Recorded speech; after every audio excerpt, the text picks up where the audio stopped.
Thanks for join Global Tutorial Bernard Simamora, SSI, SIP, SH, MH, MM. Subscribe, like, and share. Selamat mengikuti. Hukum perjanjian. Topik ketiga dari 50 topik.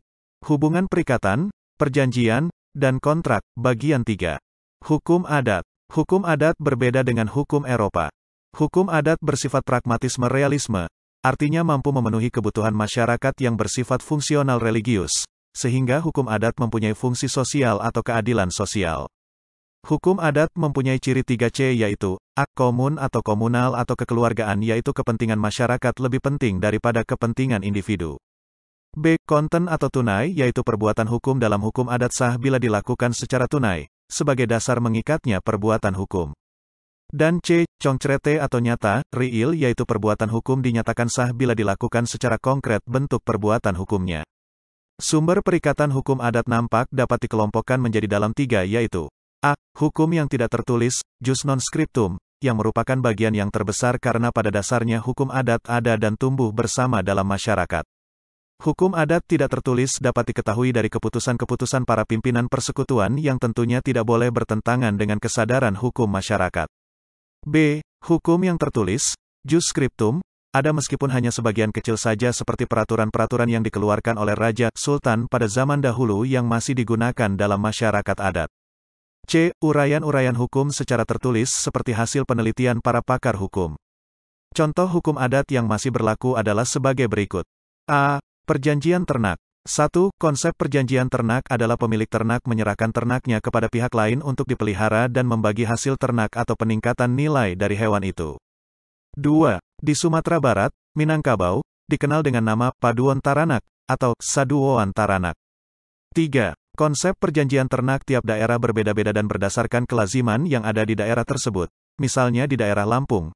A. Pada ternak besar, hasilnya dibagi sama rata. B. Kalau hewan pokoknya mati, maka harus diganti dengan hasil pertama. C. Pada unggas maka bagi hasil tergantung pada musyawarah antara para pihak. B. Perjanjian bagi hasil. 1. Bagi hasil, merupakan suatu lembaga hukum adat yang pada awalnya lebih bersifat sosial ekonomis yang bertujuan menolong sesama warga dan tidak selalu dapat dianggap sebagai usaha bisnis seperti di negara-negara lain. 2. Unsur positif bagi hasil adalah perimbangannya didasarkan atas dasar keadilan dan terjaminnya kedudukan hukum yang layak bagi penggarap dengan menegaskan hak-hak dan kewajiban, baik dari penggarap maupun pemilik. 3. Perjanjian bagi hasil diatur oleh Undang-Undang Nomor 2 Tahun 1960 tentang Perjanjian bagi hasil. Tujuan diterbitkan Undang-Undang bagi hasil adalah agar pembagian hasil tanahnya antara pemilik dan penggarap dilakukan atas dasar yang adil dan agar terjamin pula kedudukan hukum yang layak bagi para penggarap itu, dengan menegaskan hak-hak dan kewajiban-kewajiban, baik dari penggarap maupun pemilik. 4. Undang-Undang bagi hasil menyatakan bahwa semua perjanjian bagi hasil harus dibuat oleh pemilik dan penggarap sendiri secara tertulis di hadapan kepala desa atau yang setingkat dengan itu tempat letaknya tanah yang bersangkutan dengan dipersaksikan oleh 2 orang.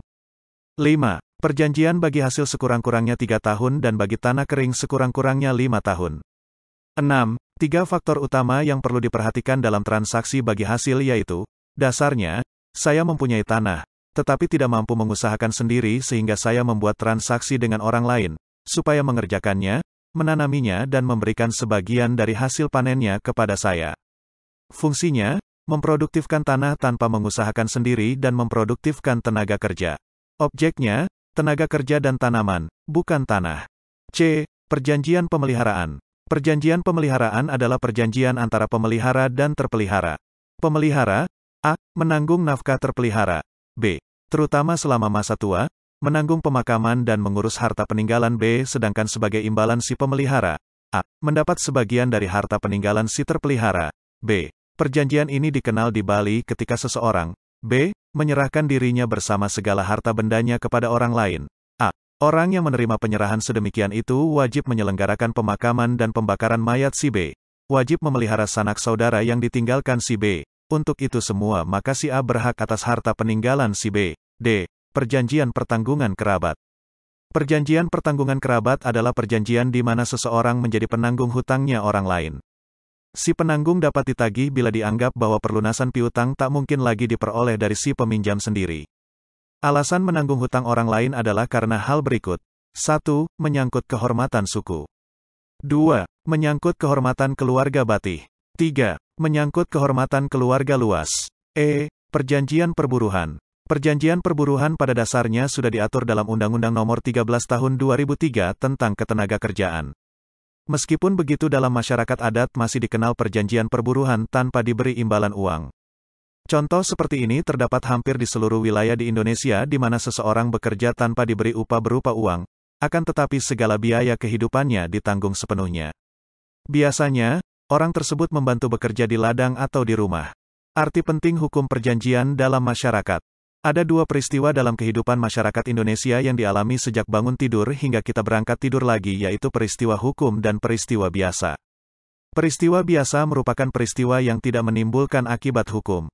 Misalnya, peristiwa Joko dan Gita yang berjanji untuk bertemu di kebun raya Bogor.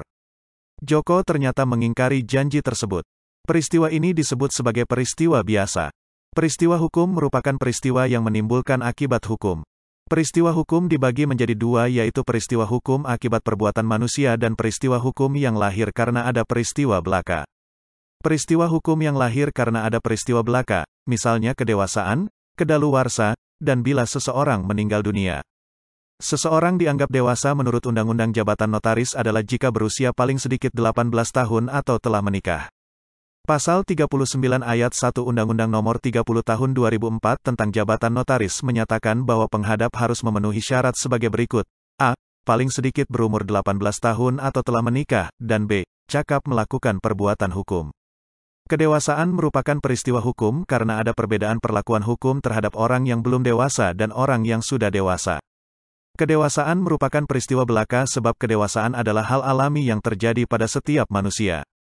Menurut pasal 1946 KUH Perdata, kedaluwarsa adalah suatu sarana hukum untuk memperoleh sesuatu atau suatu alasan untuk dibebaskan dari suatu perikatan dengan lewatnya waktu tertentu dan dengan terpenuhinya syarat-syarat yang ditentukan dalam undang-undang.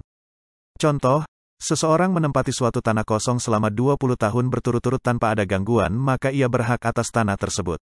Peristiwa ini merupakan peristiwa belaka sebab waktu 20 tahun merupakan waktu yang alami dan merupakan suatu keniscayaan.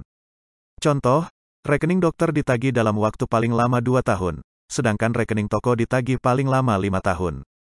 Setelah lewat waktu tersebut, dokter atau toko tersebut tidak berhak menagih kembali. Dari contoh di atas maka kedaluwarsa dapat dikatakan sebagai peristiwa hukum sebab perlakuan hukum sebelum dan sesudah kedaluwarsa adalah berbeda. Peristiwa hukum akibat perbuatan manusia dapat dikatakan sebagai perikatan. Perikatan itu sendiri lahir karena 4 hal, yaitu karena adanya perjanjian, undang-undang, putusan pengadilan, dan hukum adat. Keempat hal tersebut disebut juga sumber-sumber perikatan. Jadi, dapat disimpulkan bahwa kedudukan perjanjian dalam kehidupan di Indonesia adalah suatu peristiwa hukum akibat perbuatan manusia yang dapat diucapkan secara lisan maupun dibuat secara tertulis. Hukum perjanjian sangat penting dalam kehidupan masyarakat sebab hampir seluruh kehidupan kita berkaitan dengan perjanjian. Dengan memahami hukum perjanjian, kita bisa mengidentifikasi perbuatan apa saja yang menimbulkan akibat hukum dan yang tidak, serta melatih kita untuk berhati-hati dalam mengambil setiap keputusan. Menurut Sudargo Gautama, dalam konteks hubungan internasional, hukum perjanjian nasional perlu memperhatikan hal-hal sebagai berikut. 1. Internationality. Artinya bahwa hukum perjanjian nasional khususnya dan hukum perdata pada umumnya perlu disesuaikan dengan hukum yang berlaku secara internasional agar tidak ada canggung dalam hubungan perdata dan dagang dengan dunia luar. 2. Harus dapat diterima dalam pergaulan Family of Nation. Artinya hukum perjanjian tetap harus memperhatikan konvensi-konvensi internasional sehingga hukum perjanjian nasional selaras dan harmoni dengan konvensi hukum internasional dan tidak bertentangan. Beberapa konvensi internasional yang perlu diperhatikan adalah Uniform Law on the International Sales of Goods dan Uniform Law on the Formation of Contracts for International Sales of Goods. 3. Prinsip Pacta sunt servanda, yang berarti bahwa setiap perjanjian yang dibuat merupakan undang-undang bagi para pembuatnya. Prinsip ini perlu dijunjung tinggi dan dipertahankan sebagai asas umum dalam perjanjian sebab makna dalam prinsip ini setiap perjanjian selalu mengikat bagi para pembuatnya sehingga para pihak harus tunduk dan taat terhadap perjanjian yang telah dibuat. 4. Prinsip good fight yaitu prinsip iktikat baik. Iktikat baik merupakan prinsip yang universal di mana setiap perjanjian dibuat dengan iktikat baik untuk keuntungan kedua belah pihak. 5. Prinsip otonomi, kebebasan berkontrak. para pihak terutama dalam menentukan hukum apa yang akan digunakan dalam perjanjian. Hal ini penting untuk diperhatikan mengingat negara-negara di dunia mempunyai sistem hukum yang berbeda. Selain itu, ada juga suatu hal di mana di Indonesia hal tersebut dianggap melanggar hukum, sedangkan di negara lain dianggap legal dan sebaliknya. Demikianlah materi topik ketiga hukum perjanjian. Channel ini akan sangat membantu masyarakat umum dan para mahasiswa yang sedang atau ingin kuliah di perguruan tinggi manapun di Indonesia. Ratusan video tutorial S1 Ilmu Hukum, S1 Ilmu Pemerintahan, S1 Ilmu Komunikasi, S1 Ilmu Manajemen, S1 Ilmu Administrasi dan lainnya disajikan di channel ini. Video tutorial dituturkan dan disubtitelkan agar dapat ditonton, dibaca sambil didengarkan. Jangan khawatir jika tidak langsung paham. Untuk pemahaman yang lebih baik, putar dan dengarkan video tutorial berulang-ulang. Subscribe dan like, agar Anda mendapatkan update tutorial lainnya. Bagikan juga link video ini, agar teman lain juga mendapatkan manfaat channel ini. Sekian dan terima kasih. Sampai jumpa.